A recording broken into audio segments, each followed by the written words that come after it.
खट्टा खाने वाली चुड़ैल। रात को अचानक राधिका मौसी को किचन से कुछ गिरने की आवाज आई। उन्होंने बाहर निकल के देखा तो किचन में उन्हें कोई सफेद साड़ी में दिखा। वो चीख पड़ी, हे भगवान, आलतू जलालतू आई भला को टालतू, आलतू जलालतू आई भला को टालतू। राधिका मौसी को चीखते सुनकर श्रवण बाहर आता है भागते हुए। अरे माँ, क्या हुआ? क्या देख लिया? दादी माँ आ गई क्या सपने में? अरे बेटा, रसोड़े में देख तो कौन है?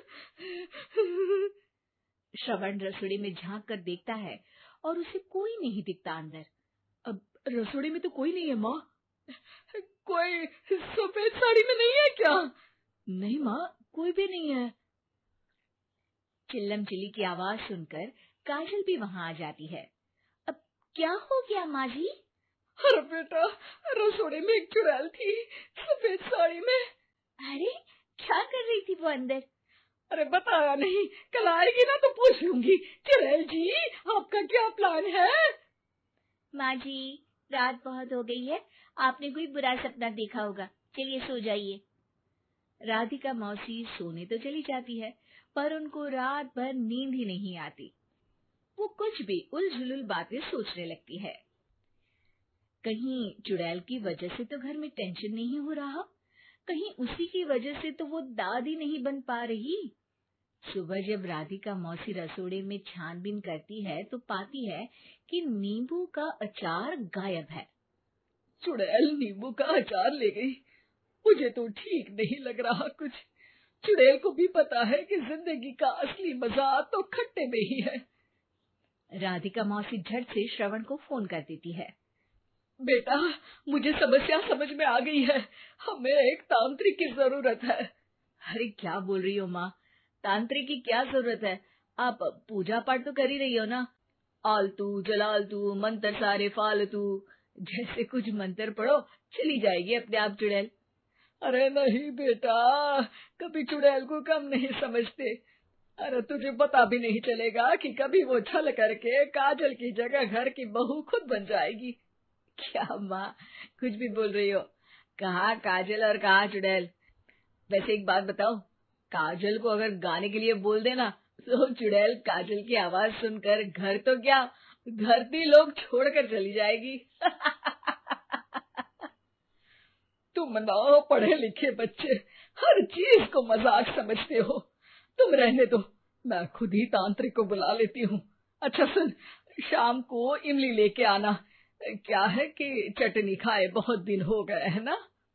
नहीं माँ, इमली तांत्रिक से ही मंगवा लो ना, आटा वगैरह भी उसी से पिसवा लेना। देखो मुझे काम करना है। श्रवण रात को कई तरह की सब्जियों के साथ माँ के कहने पे चटनी के लिए इमली भी ले आया था, लेकिन राधिका मौसी के दिमाग में अलग ही फिल्म चल रही थी। उन्हें अब सिर्फ शक ही नहीं यकीन होने लगा था कि शायद चुड़ैल ने श्रवण पर अपना जाल बिछा दिया था, जिस वजह से श्रवण उनकी बात ही नहीं मान रहा था। पर कोई नहीं, आने वाली रात में राधिका मौसी खुद तैयार हो गई चुड़ैल को पकड़ने के लिए। रुद्राक्ष की माला, तुलसी का पत्ता, हनुमान चालीसा सब हाथ के पास ही था, बस चुड़ैल का इंतजार था। और जैसा राधिका मौसी ने सोचा था वैसा ही हुआ।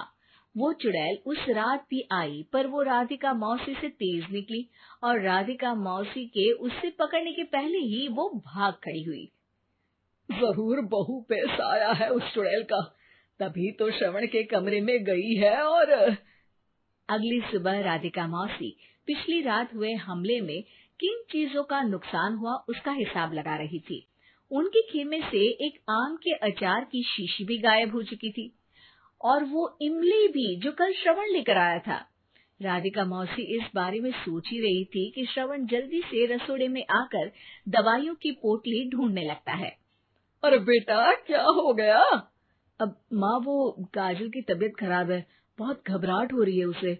हे भगवान, मैंने पहले ही कहा था कि तांत्रिक को बुला लेते हैं, पर नहीं, अब देखो उस चुड़ैल ने काजल को अपने वश में करना शुरू भी कर दिया है। हालांकि श्रवण भूतों में विश्वास नहीं करता था, पर अब वो भी डर जाता है। और राजी हो जाता है एक तांत्रिक को बुलाने के लिए।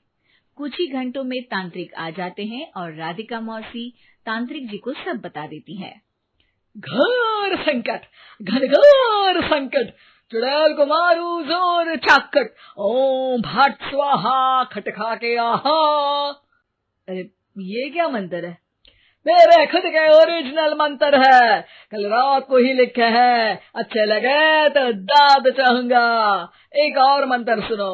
अर्ज किया है आब्राकडाब्रा, दिल्ली बम्बई आगरा, चंदा मामा सोवरले सुरन मामू जारा।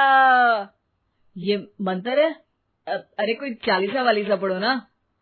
वक्त कम है, 40 नहीं पड़ेंगे, 20-25 में काम चलाना पड़ेगा। अलग निरंजन जाके लंदन, मुफ्त का मंजान घिस मेरे नंदन। अरे जल्दी करो तांत्रिक जी, जल्दी करो। तांत्रिक अपने उल झलूल मंत्र पढ़ने लगता है। श्रवण को तांत्रिक पे शक होता है। वो अपने एक डॉक्टर दोस्त को कॉल कर देता है ताकि कोई अनहोनी हो तो इमरजेंसी में चीजें मैनेज हो जाए। तांत्रिक धुनी रमाता है, जिसकी वजह से कमरे में काफी धुआं हो जाता है और जिसकी वजह से बहू की घबराहट बढ़ जाती है। अब भागेगी चुड़ैल। हाँ। बहू खांसते हुए धुएं से बचने के लिए बाहर चली जाती है। अरे भाग रही है, भाग रही है। पीछे पीछे श्रवण भी जाता है। बहू एक सोफे पर बैठ जाती है। तभी डॉक्टर दोस्त आ जाते हैं और श्रवण को पानी लाने के लिए कहते हैं। थोड़े चेकअप के बाद डॉक्टर कहते हैं, मेरे हिसाब से जाप का काम पूरा हो गया है। क्या मतलब? अरे कुछ भी नहीं माँ, कोई चुड़ैल नहीं है, खुशखबरी है, अब दादी बनने वाली है। मगर वो सब अचार के डब्बे। श्रवण दोनों अचार के डब्बे अपनी माँ को दिखाता है, जो कि उनके बिस्तर के नीचे छुपे हुए थे। आपने सही बोला था माँ, वो चुड़ैल काजल ही थी जो खट्टा खा रही थी। हमें कल ही पता चला, पर हमने आपको ये तांत्रिक वाला काम करने दिया ताकि आपको भरोसा हो जाए कि भूत वगैरह कुछ होता ही नहीं। अच्छा अच्छा, ये तो बड़ी खुशी की बात है, पर बेटा मुझे एक झाड़ू तो ला दे। क्यों माँ? ये तांत्रिक का भूत उतारती हूँ मैं। अब तांत्रिक राधा मौसी के डर से घर से भाग निकलता है और राधा मौसी उसके पीछे भागती है। अरे संकट ये घनघोर है, तांत्रिक मुआ चोर है।